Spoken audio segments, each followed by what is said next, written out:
আসসালামু আলাইকুম। এক দুপুরে বাজারের ভিড়ে এক যুবক দাঁড়িয়েছিল। চারপাশে মানুষ, শব্দ, কোলাহল। কেউ কাউকে খেয়াল করছে না। সে দোকানদারের কাছ থেকে ঠিক দামি জিনিস নিল, কিন্তু ফেরত টাকা ১০০ টাকা বেশি পেল। দোকানদার খেয়াল করল না। যুবক এক সেকেন্ড থামল, চারপাশে তাকালো।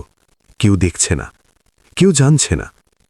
ঠিক তখন তার মাথায় একটা প্রশ্ন ঢুকল, আমি যদি এই টাকাটা রেখে দেই, আল্লাহ কি দেখছেন? তার হাত কেঁপে উঠল, কারণ সে বুঝল এটা চুরি না, কিন্তু এটা আমানতের খেয়ানত। সে ভাবল, আজ যদি এই ১০০ টাকা হারাম হয়, তাহলে আমার নামাজ, আমার দোয়া, আমার রোজা কোন মুখে কবুল হবে? ভিড়ের মাঝেই তার বুক ভারী হয়ে গেল। সে ফিরে গিয়ে দোকানদারকে টাকা ফিরিয়ে দিল। সেই ১০০ টাকা তাকে ধনী বানায়নি, কিন্তু তার ঈমান বাঁচিয়ে দিয়েছে।